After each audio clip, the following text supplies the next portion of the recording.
you don't know about that, you know, you can check the signs out front. What this project would do was a grant that we applied for with Jimmy Johnson Foundation. He works a lot with schools across the country. We're the only elementary school in North Carolina that won it this year. And what it'll do is it'll complete our playground. We have three phases to our playground here. It will have a science or learning area that it will create. It'll have a track around it, and it's also going to, well, in our original plan, buy us one iPad cart with iPads that they could use in that area as they learn and do different things throughout our school. And we received $45,000 from Jimmy Johnson, and then we have to raise an additional $45,000, and once that happens, they're going to write us a check.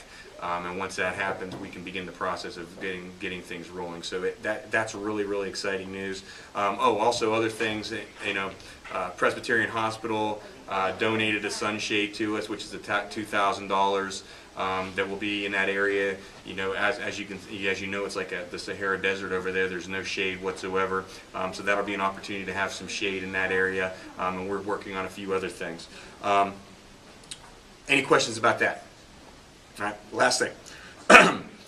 One of the things, I had a parent meeting the other day, and I thought this was a really good idea, so I just wanted to kind of run it past the group in general.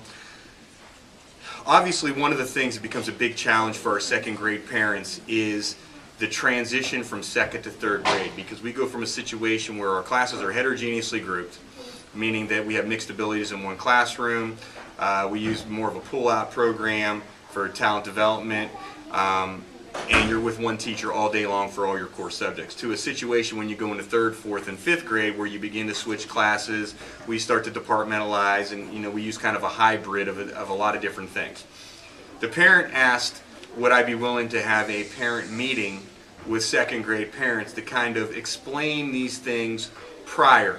What I've done to this point is I typically put something in my summer letter explaining that you're going to be in these group situations starting in third grade, and then when you have your formal open house in September, teachers really get down into the nuts and bolts of what exactly it looks like in third grade.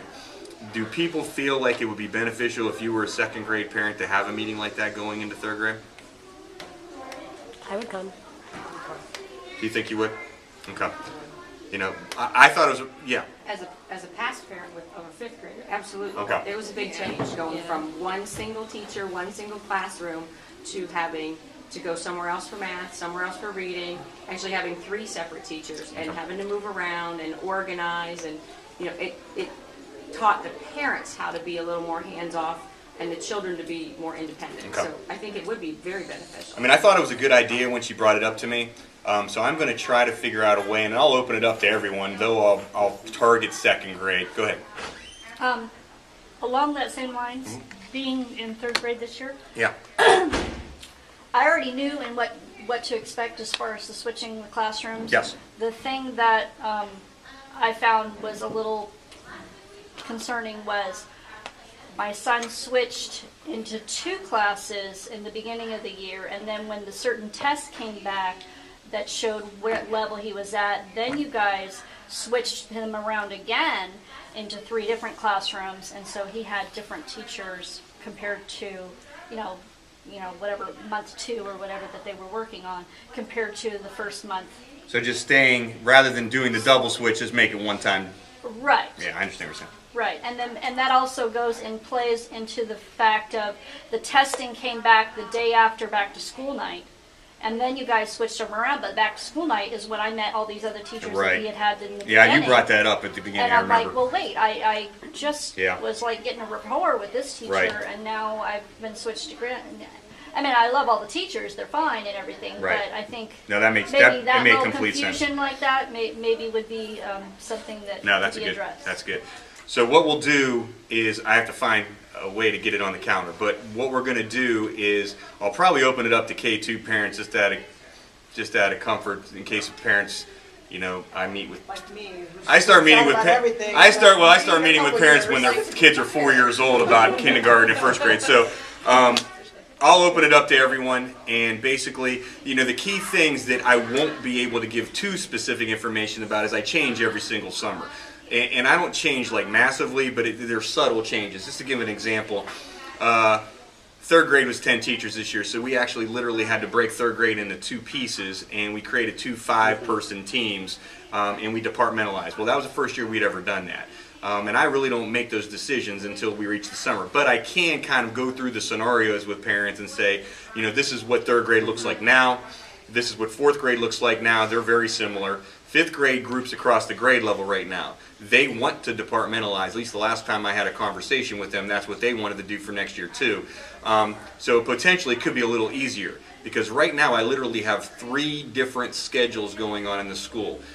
We have one of the most complicated elementary school schedules in the state of North Carolina. I have a very traditional program in K2, and then I have 2 grade levels that departmentalize, and then I have 1 grade level that groups across the grade level. And it's all done in a computer, and it's very difficult on my secretaries because they have to punch all this stuff in, and it used to be a lot easier. We did everything on paper, and it was batched in, and it was pretty simple. It's much more complicated now. So what I can do is, I definitely agree with Ms. Kabuko in regard to waiting until we have the definitive information before we start to switch kids versus kind of shuffling kids all over God's green earth and then creating comfort and then pulling the rug out again. And then trying to do that either prior to that open house or having another meeting where we can have them come in and meet those teachers after the open house. Either way. So that way you meet the actual teachers that you're working with versus just the homeroom.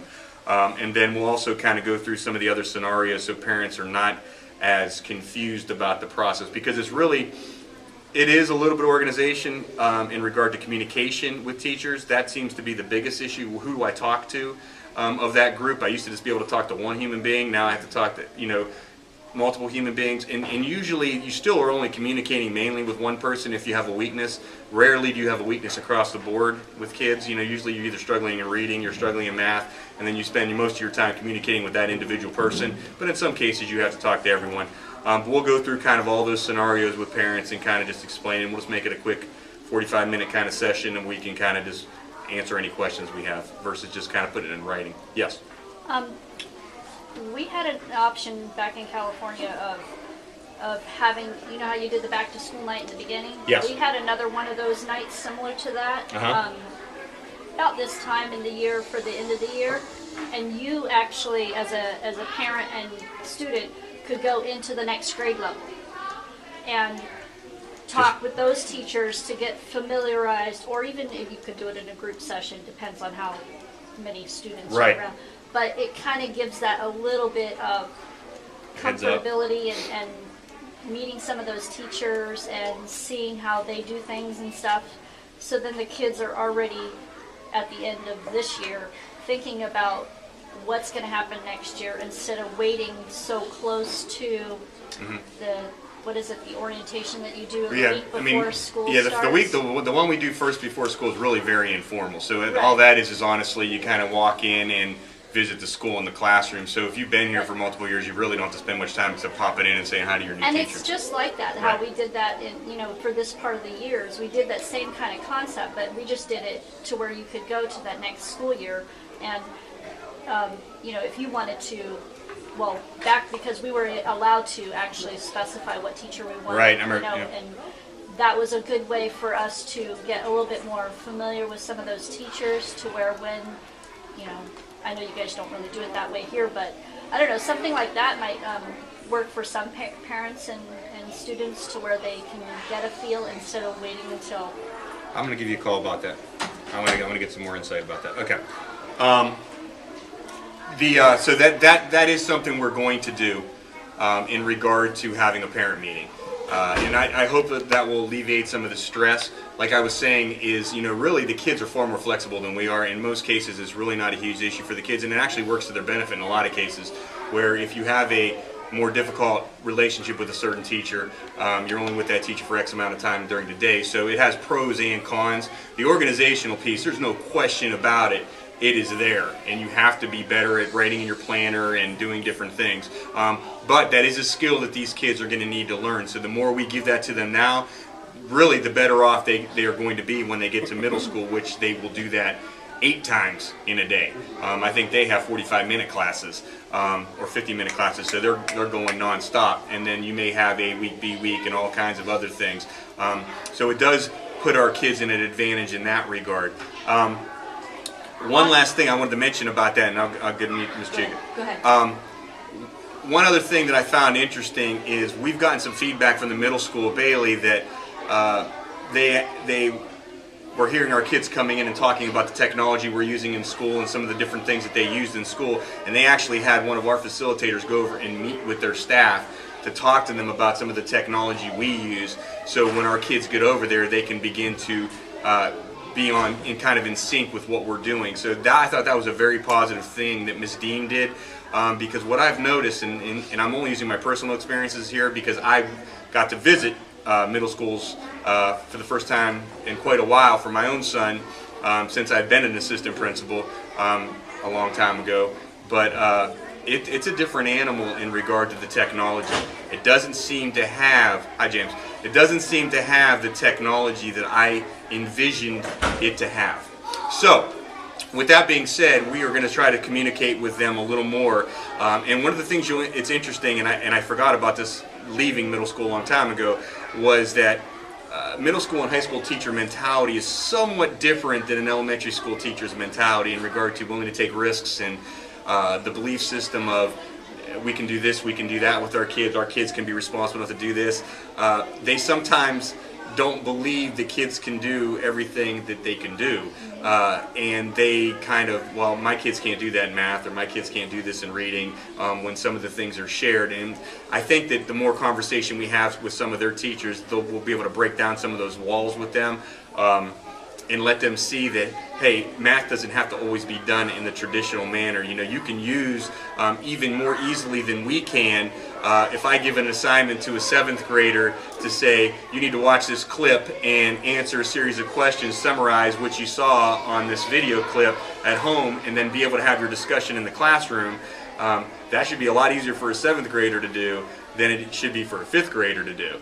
And it's about taking risks and taking chances. So I think I will compliment the teachers at my school to say that overall they're willing to take some of those risks and try new things. Now, it doesn't always work, and I tell teachers that's absolutely unequivocally fine.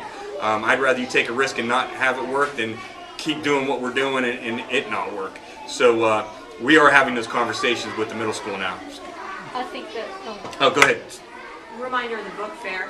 Oh, yeah, okay, I'll hit that. Go ahead. I think that's actually a great idea because Madison's at Bailey this year. Uh-huh. And she's in all the honors classes, and that technology is nothing compared to what she had here last year. So I think that's a great idea.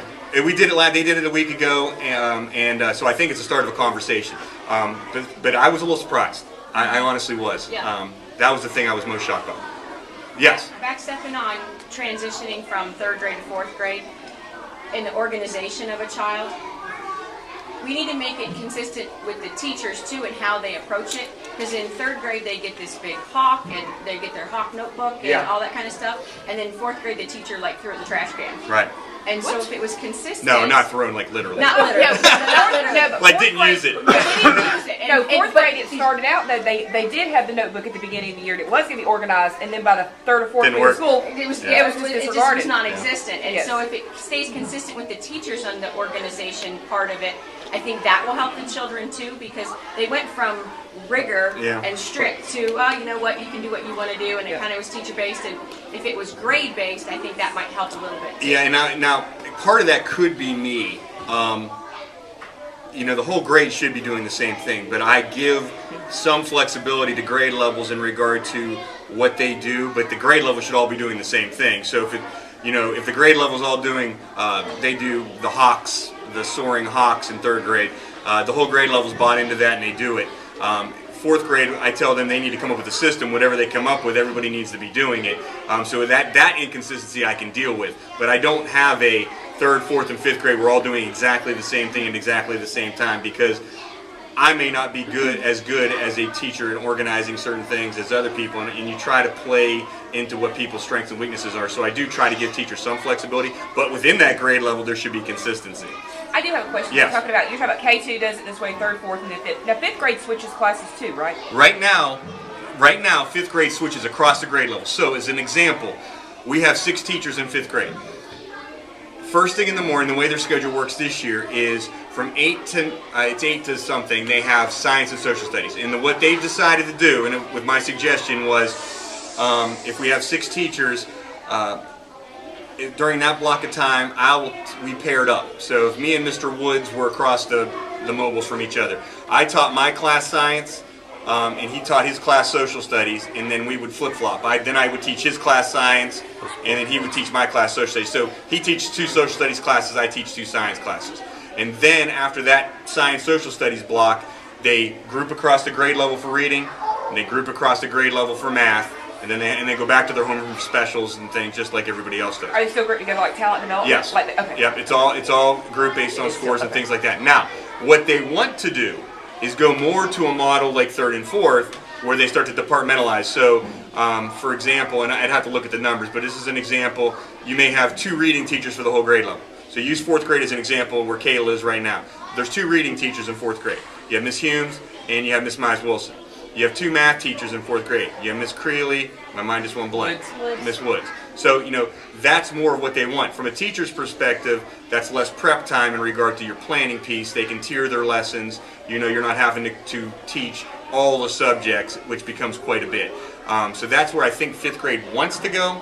But up to this point, they've been grouping across the grade level. So Miss Peters, as an example, teaches all the teaches 3 of the 4 subjects. She's either teaching science or social studies. She teaches math and she teaches reading. But next year it may not look exactly like that, but they do group. They do group. Yes. Mr. McClure.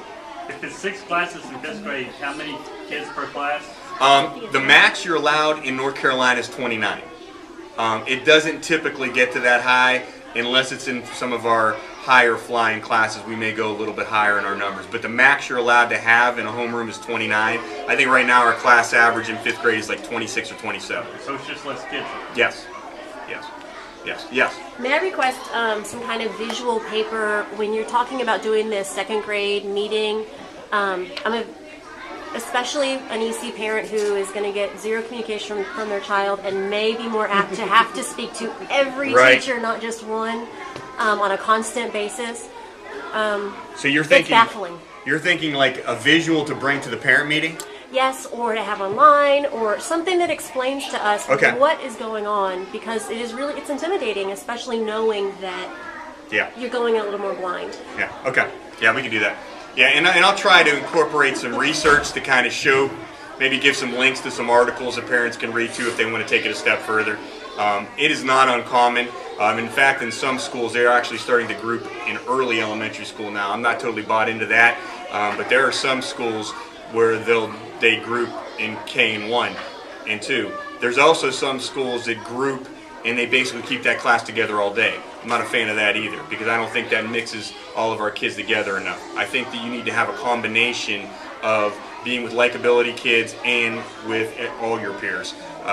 Some schools basically have a homogenized class, and they're taught all their subjects in that homogenized class all day long. I don't think that's necessarily the best way to attack it either. So I'll get some articles and different things together too when we have the meeting, and I'll try to pull that together before the school year's out. Anything else, Mr.? Oh, book fair. We do have a book fair coming up in May. It's not a fundraiser for us in any way, shape, or form. It's a buy one, get one free fundraiser. It's not as elaborate as the one we do in the fall. It's basically Scholastic has books. The kids will come through during their library times. They get to buy a book and they get one free. It helps with summer reading if you want. Sometimes parents will do it and they donate the second book to the classrooms. It's more for you as a parent versus us. We don't get anything out of it at all. We don't get anything out of it at all. Any questions for me before I have to go? All right, thank you guys very much, and I'll